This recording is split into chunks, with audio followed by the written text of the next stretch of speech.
नमस्कार, KH live Himachal देख रहे हैं आप और मैं हूं आपके साथ पूजा राजपूत। नया साल आमतौर पर खुशियों, उम्मीदों और फिर नई शुरुआत का प्रतीक होता है, लेकिन इस बार हिमाचल प्रदेश के लिए साल 2026 की शुरुआत किसी चेतावनी से कम नहीं रही। महज 12 दिनों के भीतर प्रदेश के अलग अलग हिस्सों से ऐसी घटनाएं सामने आई जिन्होंने पूरे प्रदेश को झकझोर कर रख दिया। पहाड़ों की सड़कों पर लगातार हादसे हुए तो वहीं कुछ इलाकों में आगजनी की घटनाओं ने हालात और गंभीर बना दिए। अब तक सामने आए आंकड़े बताते हैं कि 1 जनवरी 2026 से लेकर 12 जनवरी तक हिमाचल के अलग अलग जिलों में करीब 25 बड़े सड़क हादसे सामने आए। 12 दिनों में 51 लोगों की जानें चली गई है और कुछ मामलों में ये संख्या अभी और बढ़ सकती है।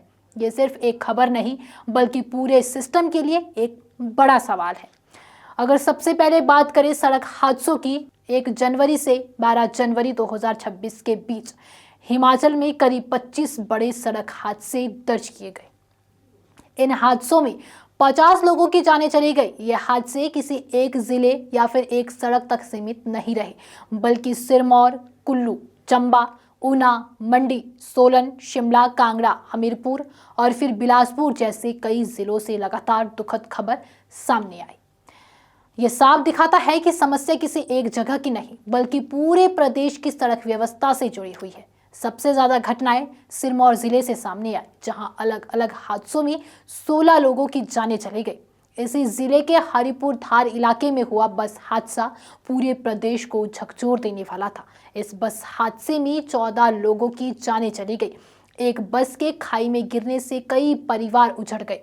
पति और पत्नी की एक साथ चिताएं जली और एक मासूम बच्चे ने अपने ही माता पिता को मुखाग्नि दी। बताया गया कि बस चालक ने आखिरी पल तक बस को संभालने की कोशिश की, लेकिन हालात इतने खराब थे कि वह खुद को भी नहीं बचा सका। स्थानीय लोगों का कहना है कि इस सड़क पर लंबे समय से पैरामिड की कमी और फिर खराब हालत को लेकर शिकायतें की जा रही थी, लेकिन समय रहते सुधार नहीं हुआ। इसके बाद कुल्लू जिले का नाम सामने आता है, जहां 11 लोगों की जानें चली गई। नए साल और बर्थडे पार्टी मनाकर लौट रहे युवाओं के हादसों ने हर किसी को सोचने पर मजबूर कर दिया। एक ही हादसे में 4 दोस्त हमेशा के लिए बिछड़ गए, जिनमें 3 युवतियां भी शामिल थी। कुछ घंटे पहले तक जश्न मना रहे ये युवा अचानक खबर बन गई। परिवारों को ये यकीन ही नहीं हो पा रहा था कि जिन बच्चों से रात में बात हुई थी वही अब कभी लौटकर नहीं आएंगे। चंबा जिले में कार और पिकअप के खाई में गिरने की घटनाओं ने कई घरों को एक साथ उछाल दिया। एक ही परिवार के कई सदस्यों की जानें चली गई। कहीं पति पत्नी की एक साथ अर्थियां उठी तो कहीं बच्चे अपनों के लौटने का इंतजार करते रह गए। खराब सड़कें, संकरे मोड़ और रात के समय रोशनी की कमी को इन हादसों की बड़ी वजह बताया जा रहा है। ऊना जिले में तेज रफ्तार का कहर साफ नजर आया।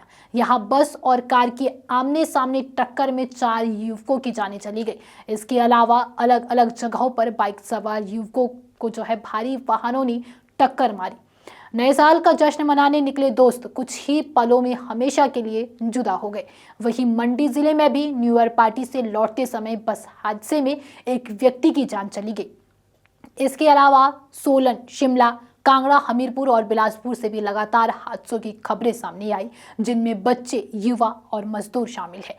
सड़क हादसों के बीच आगजनी की घटनाओं ने हालत को और गंभीर बना दिया है।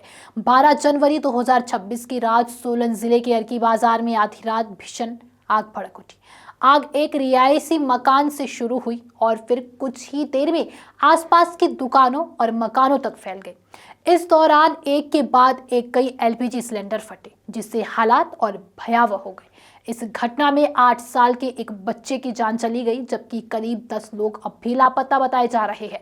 एसडीआरएफ, एनडीआरएफ, पुलिस और दमकल विभाग की टीमें लगातार राहत और बचाव कार्यों में जुटी हुई है। वहीं मंडी जिले के सुंदरनगर क्षेत्र में रसोई घर में लगी आग में 85 वर्षीय बुजुर्ग महिला की जान चली गई। अगर अब तक के समेतिक आंकड़ों पर नजर डालें तो 1 से 12 जनवरी 2026 के बीच सड़क हादसों में 50 लोगों की जानें चली गई, जबकि आगजनी की घटनाओं में फिलहाल एक पुष्टि की गई जान गई है। यानी कुल मिलाकर 51 लोग नए साल के पहले 12 दिनों में हमसे बिछड़ चुके हैं। अगर अर्की में लापता लोगों की पुष्टि होती है तो यह संख्या 61 तक पहुंच सकती है। ये आंकड़ा अपने आप में बेहद गंभीर है। अब सबसे जरूरी सवाल सड़क व्यवस्था को लेकर खड़ा होता है। क्या हिमाचल की पहाड़ी सड़कों पर आज भी वही हालात है जो सालों पहले थे? संकरी सड़कें, अधूरे पैरामिड, खतरनाक मोड़ और ऐसे ब्लैक स्पॉट जिनकी पहचान तो है लेकिन सुधार नहीं है। आए दिन बसें, पिकअप और फिर अन्य वाहन ओवरलोड होकर सड़कों पर दौड़ते नजर आते हैं, लेकिन ना तो उनकी नियमित जांच दिखती है और ना ही कोई सख्त कार्रवाई। सवाल सरकार और संबंधित विभागों से है कि क्या हादसों के बाद ही जागना हमारी आदत बन चुकी है या अब समय रहते सड़क सुरक्षा को प्राथमिकता दी जाएगी।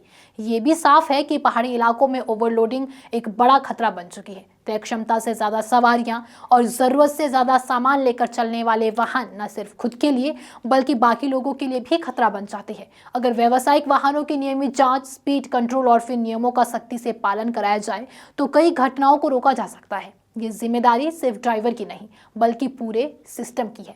जहां तक आगजनी की घटनाओं का सवाल है, वहां आरोप लगाने से ज्यादा जरूरी है तेज और प्रभावी बचाव कार्य की। आधी रात को आग लगने की स्थिति में दमकल और फिर राहत एजेंसियों की समय पर पहुंच बेहद अहम होती है। ऐसी घटनाएं ये बताती है कि रेस्क्यू सिस्टम को और मजबूत करने की जरूरत है ताकि हर कीमती मिनट्स में ज्यादा से ज्यादा लोगों को सुरक्षित निकाला जा सके। आज जरूरत इस बात की है कि सड़क सुरक्षा और फिर आपदा प्रबंधन को सिर्फ फाइलों और फिर बैठकों तक सीमित ना रखा जाए। जमीनी स्तर पर सुधार, नियमित निगरानी और फिर जवाबदेही तय करना जरूरी है, क्योंकि सवाल सिर्फ आंकड़ों का नहीं है, सवाल उन परिवारों का है जो हर सुबह ये दुआ करते हैं कि उनके अपने सुरक्षित घर लौटे। नया साल हिमाचल के लिए एक बड़ी चेतावनी बनकर आया है। अब देखना यह है कि ये चेतावनी सिर्फ खबर बनकर रह जाती है या फिर ऐसे हालात बदलने की शुरुआत होती है। फिलहाल के लिए इस वीडियो में इतना ही। आप इस पर क्या सोचते हैं हमें कमेंट करके कमेंट बॉक्स में ज़रूर बताएं और वीडियो को ज़्यादा से ज़्यादा शेयर कीजिए, लाइक कीजिए और हमारे Facebook page KH live Himachal को फॉलो अवश्य करें। अगर आप हमारे इस वीडियो को यूट्यूब चैनल के माध्यम से देख रहे हैं तो हमारे यूट्यूब चैनल को भी सब्सक्राइब ज़रूर करें। धन्यवाद।